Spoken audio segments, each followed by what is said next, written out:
जहां हर स्कूल में एक स्मार्ट क्लास प्रोजेक्टर के साथ, बैटरी बैकअप के साथ और इंटरनेट की एक्सेस के साथ उपलब्ध करा के वो लक्ष्य हमने पिछले साल ही पूरा कर लिया। एक जो अपना क्षेत्र है इंडो नेपाल बॉर्डर, वहाँ एक इंडो नेपाल एक्सप्रेस वे, एक हाईवे बनने जा रहा है। जहां भी कहीं कमी रही है उसको सही करके अगले 27 में बम्पर जीत की तरफ हम लोग बढ़ेंगे, ये मेरे पूरा विश्वास है। उनकी कैबिनेट ने घोषणा की है कि लखीमपुर का जो एयरपोर्ट होगा वो उसी एयर स्ट्रिप को बड़ा करते हुए, उसी को विशाल रूप देते हुए आज एक एयरपोर्ट के लिए उन्होंने स्वीकृति दे दी है।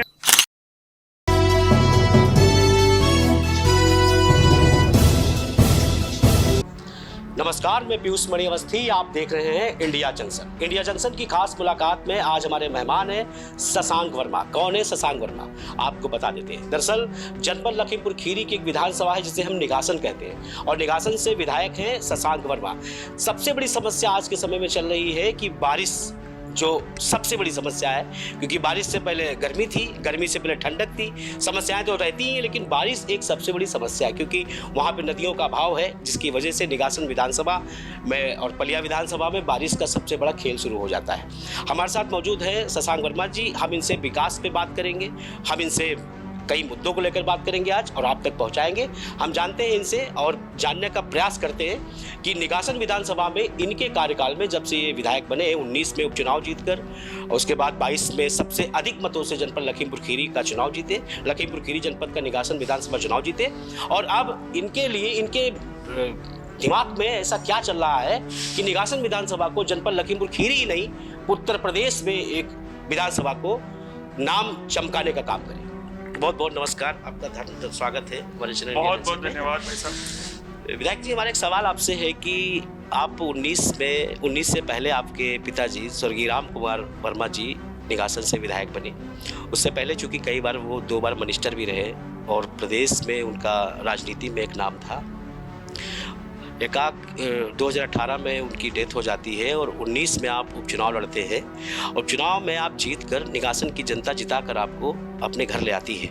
उसके बाद में 2022 का भी चुनाव होता है। 22 में जनपद लखीमपुर खीरी में सबसे अधिक मतों से जीतकर आप विधानसभा का सफर तय करते हैं। मैं जानना चाहता हूँ आपसे कि निगासन विधानसभा को आप किस तरह से देखते हैं, वहाँ के लोगों को, वहाँ के विकास को, और आपके दिमाग में निगासन विधानसभा को लेकर क्या चल रहा है? देखिए, निगासन विधानसभा एक ऐसी विधानसभा है जो एक परिवार के रूप में, वहाँ एक बेटे के रूप में मुझे काम करने का मौका मिल रहा है। इतना प्यार मिलता है अपने लोगों में, क्षेत्र के लोगों से। तो उसी तरह से जो उनकी उम्मीदें हैं, उनकी उम्मीदों पे अपने बच्चों के, वहाँ के बच्चों के लिए, बुजुर्गों के लिए, नौजवानों के लिए हमारी सरकार और मेरा प्रयास ये है, एक परिवार की तरह जो वहाँ कमियां रही हैं विकास में, जो वहाँ पे पिछली सरकारों में जहाँ उत्पीड़न होता था, लड़ाई झगड़े होते थे, उसको कम करते हुए एक ऐसी भावना विकास की पूरे क्षेत्र में हमें करनी है लोगों के मन में कि जहाँ पे जो उनकी मुसीबतें, क्योंकि हमारा क्षेत्र एक बाढ़ क्षेत्र था, हर 2-3 साल में बाढ़ वहाँ आ ही जाती है प्रकोप। तो हमारी सरकार ने बाढ़ कटान से जो नुकसान होता था और बाढ़ के प्रति संवेदनशीलता हमारे आदरणीय मुख्यमंत्री जी के माध्यम से हम लोगों की सरकार ने एक इस तरह का विकास का काम किया है कि जहाँ पे कई ठोकरें बनवाने का काम किया है 10 से 12, जहाँ पे लोगों की, जो हमारे किसान भाई बंधुओं के घर थे, जो उनकी ज़मीनें थी, उसको हमने पॉइंट वाइज 15 पॉइंट बना के पूरी विधानसभा निगासन में, उसमें 12 से 13 पॉइंट्स हमने कवर कर लिए हैं, जिससे आज मिनिमम कटान हमारे क्षेत्र में हो रही है। चाहे हम अपना बनबीरपुर की वहाँ पे बाढ़ रोकने के लिए हमने किया और रननगर में किया हो, चाहे हमने रामनगर बगहा में वहाँ पे बाढ़ को रोकने के लिए बाढ़ के बांध बनवाए हैं, जहाँ से कटान रुक रही है, लोगों के गाँव कट नहीं रहे हैं। जो हमारे खेत होते थे, उन खेतों को भी हमने बचाने का काम, सड़कों को बचाने का काम हमारी सरकार ने किया है। साथ में अगर हम जो हमारी जो भावना है अपने क्षेत्र के प्रति, एक ऐसा विकास का मॉडल हम करना चाहते हैं प्रस्तुत पूरे प्रदेश में, जहां आप लोग जानते हैं इंडो नेपाल बॉर्डर पे हमारी विधानसभा पड़ती है, और एक जो बॉर्डर क्षेत्र होता है तो उस बॉर्डर क्षेत्र की एक अलग समस्याएं होती हैं, जो मिडिल में जो हमारे क्षेत्र होते हैं उससे। तो उन समस्याओं से लड़ते हुए हमारे पास चैलेंज जो सबसे ज़्यादा जो पड़ता है, वो प्रकृति का जो वार हमारे जनता पे पड़ता है, उसको किस तरह से हम मिनिमम करें। वहाँ पे जो बाढ़ कई पिछले सालों में जहां किसी सरकार ने बाढ़ के प्रति कोई संवेदनशीलता नहीं रखती, हमारी सरकार ने आज एक बहुत ह्यूज अमाउंट इन्वेस्ट करके वहां लोगों को सुरक्षित करने का काम किया है, सड़कें बनाने का काम किया है। वहाँ पे हमारी सरकार ने आज नगर पंचायत निघासन जो बॉर्डर में पड़ती है उसको ग्राम पंचायत से नगर पंचायत बनाने का काम 2019 में किया, जैसे हम लोग जीते। आज हमारे यहाँ सिंघाई और धौरारा बड़ी बड़ी नगर पंचायतें हैं जिनको हम आगे भी विकसित करके उनमें और किस प्रकार से उनका एरिया बढ़ा के वो वहाँ पे विकास के काम को बढ़ा सके, इसके प्रति हमारी संवेदनशीलता है। और जो आने वाले दिनों में जो सबसे बड़ा काम हमारी सरकार करने भी जा रही है और हम लोग को उम्मीद है कि हम लोग भी काम करेंगे कि कुनिया को नगर पंचायत का दर्जा दिलाते हुए एक मॉडल इंडो नेपाल बॉर्डर पे एक मॉडल हम लोग एक नगर पंचायत बनाएं, जिससे वहाँ पे जो बॉर्डर की जो सबसे अंडर डेवलप जगह हैं उनको हम सही से लोगों को सुविधाएं पहुँचाएं। एक मॉडल डेवलपमेंट का एक मॉडल हम डेवलपमेंट की एक नगर पंचायत मॉडल नगर पंचायत वहाँ पे हम दें, ये हमारा लक्ष्य है। सिंघाई नगर पंचायत है आपके वहाँ। सब नगर पंचायत एक टाउन होता है, टाउन्स को कहते हैं कि एक कस्बा टाइप का छोटा कस्बा होता है।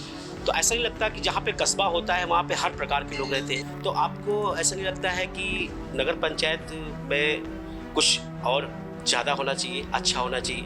जैसे सीसीटीवी कैमरा हो गया, जगह जगह पे लगे होने चाहिए, और वहाँ पे वाईफाई की व्यवस्था होनी चाहिए, नगर पंचायत स्तर की बात कर रहे हैं। तो अगर ऐसा होता है तो वाकई में जनपद लखीमपुर खीरी में उस नगर पंचायत को एक अच्छे रूप में देखा जाएगा। मुझे आपने जो पॉइंट रखा कि किस प्रकार से हम अपनी नगर पंचायत को मॉडर्नाइज करें, ये आपका विषय है। मैं आपको एक आश्चर्यचकित हो जाएंगे आप कि हमारा जो पहले तो मैं स्कूलों से करता हूँ, फिर नगर पंचायत सिंघाई पे भी आऊँगा, कि हमारे जो जितने भी स्कूल हैं जो हमारे ब्लॉक निघासन में जो हमारे बच्चों के लिए स्कूल हैं बेसिक शिक्षा के, हमने 100% क्लासों में स्मार्ट क्लास की सुविधा उपलब्ध कराई है। और हमारे लखीमपुर खीरी में पहला ब्लॉक है निघासन जहाँ हर स्कूल में एक स्मार्ट क्लास प्रोजेक्टर के साथ, बैटरी बैकअप के साथ और इंटरनेट की एक्सेस के साथ उपलब्ध करा के वो लक्ष्य हमने पिछले साल ही पूरा कर लिया था। और आपको मुझे बड़ी खुशी हो रही है बताते हुए कि सिंघाई नगर पंचायत में हम लोगों ने इसके 1 साल पहले 2000 जब सिंघाई का चुनाव हुआ था उसके बाद ही हर जगह सीसीटीवी लगाने का काम हमने पूरा कर लिया है। और हमारी नगर पंचायत सिंघाई को मॉडल बनाने के लिए कि डेवलपमेंट में तीनों धौरारा हो, चाहे निघासन हो और चाहे सिंघाई हो, वहाँ पे हम एक मॉडल नगर पंचायत की तरफ हम लोग काम कर रहे हैं। जोरों से काम हमारे वहाँ से चल रहा है। मगर जनपद लखीमपुर खीरी में बहुत सी नगर पंचायत हैं, बहुत सी नहीं कह सकते, कुछ नगर पंचायतें ऐसी भी हैं जहाँ पर अब तक ये प्रक्रिया पूरी नहीं की गई। मैंने कर ली, तो इसलिए मेरा ये हमारे यहाँ जो भी संवेदनशील जनप्रतिनिधि चाहे वो धौरारा में हो चाहे। एक सबसे बड़ा सवाल ये भी है कि आपका जो विधानसभा है निघासन, वो विधानसभा नेपाल से जुड़ी हुई है। तो नेपाल से जुड़ी होने के कारण बहुत सी गतिविधियां इस तरीके की होती हैं जो सीसीटीवी कैमरे के जरिए हम लोग उस गतिविधियों पे नजर रख सकते हैं। मैं तो ये बताता हूँ, आपने जो मैंने आपसे बोला जो challenges we face on the borders like Indo-Nepal border, be it in other borders also, wherever in India, उसको संवेदनशीलता को हमने देखते हुए किस प्रकार से हम वहाँ पे विजिलेंस को बढ़ाएं, चाहे वो वहाँ के नागरिकों के माध्यम से हो, चाहे वो टेक्नोलॉजी के माध्यम से हो, चाहे वो पुलिसिंग के माध्यम से हो, चाहे वहाँ पे जो एसएसपी पोस्टेड है उसके माध्यम से हो। आज मैं आपको बताऊँ, हमारी सरकार में 2019 के बाद से हमने लगातार वहाँ पे मीटिंग करते हुए हमने एक नई पोस्ट वहाँ बनाई है वज्र करके, वज्र पोस्ट बना के हमारे जो पुलिसिंग और एसएसपी का कोऑर्डिनेशन करते हुए वहाँ अलग हमने पोस्ट बनाई है जो विजिलेंस का काम सिर्फ कर रही है, सिर्फ बॉर्डर पे, और जहां कोऑर्डिनेशन बढ़ाने का काम किया है, जिससे जो हमारी पिछली सरकारों में इंडो नेपाल बॉर्डर पे जिस प्रकार के गलत काम हो रहे थे उनको हमने मिनिमम करने की कोशिश की है। और साथ में आज हम लोग जो बेला परसों हमारा क्षेत्र पड़ता है, जहां पे चंदन चौकी थाना पड़ता है, और वहां पे आने के लिए लोगों को वहां से अपनी रिपोर्ट कराने के लिए वहां पूरे जंगल के जाने के लिए 2-3 घंटे लगते थे। कभी बारिश हो गई तो वहां वो लोग बेचारे पहुंच भी नहीं पाते थे।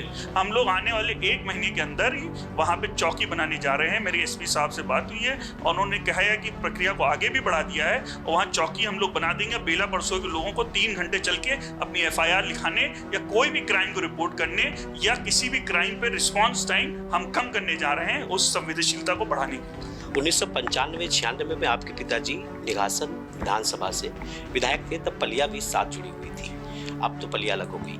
उस वक्त आपके पिता ने विकास किया, आप देख सकते हैं कि वहाँ के पुल, वहाँ के कॉलेज, काफ़ी विकास किया उन्होंने, वो तो आप भी बेहतर बता सकते हैं। आप विधायक बने हैं, आपके जहन में क्या चल रहा है, आगे आपके क्या प्लान है? आप पिताजी की तरह आप आगे किस तरह से अपनी विधानसभा को और नाम रोशन करेंगे? देखिए, जो हमारे जो बेसिक मेरे पिताजी ने जो काम करके दिखाया, वो आज तक भी किसी जनप्रतिनिधि के माध्यम से जो उनको मौका मिला एक मंत्री के रूप में, उन्होंने उसको आउट परफॉर्म करने का काम कई जिलों में किया। एक ऐसी भूमिका विकास पुरुष के नाम से वो जाने गए कि अगर नाम लिए जाएं तो 100 विकास के काम आप भी जानते हैं, या क्षेत्र में किसी से पूछा जाए वो अपने आप बताते हैं। वो कोई इनको ना किसी को इन्फ्लुएंस करने की जरूरत है ना कुछ। उन्हीं की बात को, उन्हीं की सोच को आज उनके बेटे के रूप में, भारतीय जनता पार्टी के विधायक के रूप में, अपने क्षेत्र के बेटे के रूप में, उसको हम लोग एक ऐसा रूप देना चाहते हैं जिससे हमारे लोगों के पास जो बेसिक इंफ्रास्ट्रक्चर की जो कमी है उसको पहले हम दूर करें। चाहे वो एजुकेशन में हो, चाहे वो फर्स्ट क्लास से 12 तक, चाहे वो 12 के बाद एक डिग्री होल्डर तक, हम उसको चाहते हैं कि इसको वो सुविधा हमारी विधानसभा में ही उपलब्ध हो, एक अपॉर्चुनिटी उपलब्ध हो। और दूसरी सबसे बड़ी हमारे यहाँ एक समस्या है कि हमारे यहाँ जो ट्रांसपोर्ट सिस्टम है वो हमारे गवर्नमेंट के माध्यम से अभी पूरी तरह फुलफिल्ड हम नहीं कर पा रहे हैं। तो मुझे पूरा भरोसा है कि हमारी सरकार में आदरणीय मुख्यमंत्री जी की जो सोच है डेवलपमेंट की, उस तक हम लोग अगर पहुंचेंगे तो इंडो नेपाल बॉर्डर पे हम लोगों के एक हाईवे आदरणीय मोदी जी के माध्यम से, आदरणीय योगी जी के माध्यम से एक इंडो नेपाल जो अपना क्षेत्र है इंडो नेपाल बॉर्डर, वहाँ एक इंडो नेपाल एक्सप्रेस वे, एक हाईवे बनने जा रहा है। उसकी जमीन भी हमारी सरकार ने दे दी है, जिसकी कनेक्टिविटी पूरे बॉर्डर एरिया पे रहेगी, जिससे आदमी सही से लखनऊ पहुंच सके, दिल्ली पहुंच सके, जिससे हमारी एजुकेशन लोगों के बीच में वो, और साथ में इंडो नेपाल बॉर्डर पे होते हुए तिकुनिया नगर पंचायत, तिकुनिया ग्राम सभा में के आसपास हम लोग कई लैंड देख रहे हैं, जहाँ पे हम लोग आने वाले समय पे एक मॉडल जो बस अड्डा हम बनाने जा रहे हैं इंटरनेशनल, और कोशिश रहेगी हम उसको इंटरनेशनल करें, पहले तो नेशनल करेंगे, बाद में अगर हमको नेपाल से कनेक्टिविटी मिल गई तो, और उस पर नेपाल की तरफ से ब्रिज आ रहा है, अगर हमको कनेक्टिविटी मिल गई तो हम इंटरनेशनल भी बस अड्डा बनाने का हमको सोच है हमारी। लेकिन अगर ये हम पूरा कर पाएंगे ईश्वर की कृपा से, तो हमारे अपने यहाँ पे जो कनेक्टिविटी है, तिकुनिया का लड़का पढ़ने लखीमपुर जा सकता है और लखीमपुर से पढ़ के वापस तिकुनिया आ सकता है, वो भी एक दिन में और मिनिमम पैसे में। कि हम सुविधा, मेरा सपना है कि ये पूरा हो और लोगों को आगे सुविधा मिले। और साथ में वहाँ पे एक टूरिज्म को बढ़ाने के लिए जो 2002-2003 का कार्यकाल था, उन्होंने वहाँ पे एक एयर स्ट्रिप बनवाने का काम किया था, जो एक छोटी एयर स्ट्रिप के रूप में जब कोई टूरिस्ट आना चाहे तो वहाँ पे लैंड कर सकता था। उसी को आज गर्व की बात है, आदरणीय पलिया विधायक जी के भी सहयोग से और आदरणीय योगी आदित्यनाथ जी के माध्यम से आज उनकी कैबिनेट ने घोषणा की है कि लखीमपुर का जो एयरपोर्ट होगा वो उसी एयर स्ट्रिप को बड़ा करते हुए, उसी को विशाल रूप देते हुए आज एक एयरपोर्ट के लिए उन्होंने स्वीकृति दे दी है। इससे हम लोग बहुत बहुत धन्यवाद करती है पूरी क्षेत्र की जनता कि उनके प्रयास, हमारी सरकार ने उनके प्रयास से हम सबको इको टूरिज्म का हब बनाने का आज मौका हमारी सरकार दे रही है। मतलब लखीमपुर जनपद के निवासी, वहाँ के लोग अब जहाज का सफर कर सकेंगे आराम से, वहाँ के भी लोग और पूरी दुनिया के लोग वहाँ एक दिन में आ भी सकेंगे। और जो वहाँ का जो नेशनल पार्क है, दुधवा नेशनल पार्क, बस उसके लिए एक सबसे बड़ी सुविधा हो जाएगी कि दुधवा नेशनल पार्क हमारा जो लखीमपुर में पड़ता है, उसके लिए जो आवागमन की जो सबसे बड़ी समस्या थी, वो जहाज, वो एयरपोर्ट अब इस बात की गवाही बनेगा। देखिए, सिर्फ एक इको टूरिज्म का जो पॉइंट है, क्योंकि मैं आपको बताऊं, हमारे प्रदेश में सिर्फ एक ही नेशनल पार्क है जो है वो दुधवा नेशनल पार्क। आज उसको जो रिकग्निशन जो मिल रहा है, वो एक बड़ा इकोनॉमिकल डेवलपमेंट एरिया बन सकता है, इको टूरिज्म का डेवलपमेंट इकोनॉमिक बन सकता है, जो आज एक एयरपोर्ट के माध्यम से, आज चाहे वो इंडिया के बाहर से कोई व्यक्ति हो, चाहे वो दिल्ली से, चाहे मुंबई में हो, अगर वो उत्तर प्रदेश आना चाहता है और वो सीधे नेशनल पार्क विजिट करना चाहता है, तो उसको एक मौका लखीमपुर के एयरपोर्ट के माध्यम से मिल रहा है, जहाँ सिर्फ वो जनता भी चलेगी और वहाँ एक पूरा एक इको सिस्टम, एक बेल्ट बनाना हम लोग चाहते हैं, जहाँ बड़े बड़े होटल आ सकें, बड़ी बड़ी जगह के लोग आ सकें, रुकें, वहाँ महसूस करें वहाँ का एग्रीकल्चर, वहाँ का कल्चर, वहाँ के जो फ्लोरा फोना है उसको एंजॉय कर सकें। इस तरह का हम लोग एक एटमॉस्फेयर क्रिएट करना चाहते हैं। उसमें माननीय मुख्यमंत्री जी का बहुत बहुत धन्यवाद दूंगा कि आज उन्होंने जो हम लोग का सपना था सालों का, हमारे पिताजी का, एक का भारतीय जनता पार्टी के कार्यकर्ता का, उसको पूरा करने में आज पूरी सरकार सहयोग कर रही है। लोकसभा का चुनाव हुआ, 5 विधानसभाओं में, एक पलिया विधानसभा और निघासन विधानसभा। अजय मिश्र टेनी ये 2 ही विधानसभा जीत सके, बाकी की 3 विधानसभा में उन्हें हार का मुंह देखना पड़ा। इसको आप कैसे देखते हैं? देखिए, पार्टी भारतीय जनता पार्टी कहीं ना कहीं हम लोग हारे हैं, तो कहीं ना कहीं हम लोग को सोचने का विषय है।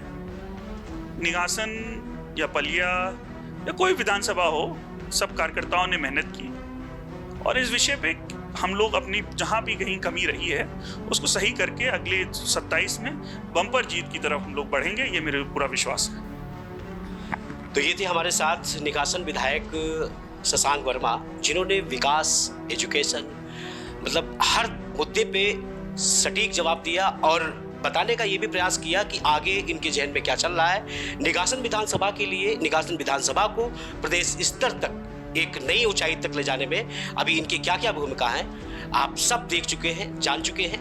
हम फिर हाजिर होंगे एक नए मेहमान के साथ, तब तक देखते रहें इंडिया जंक्शन। खबरों से जुड़े रहने के लिए सब्सक्राइब करें हमारा चैनल इंडिया जंक्शन।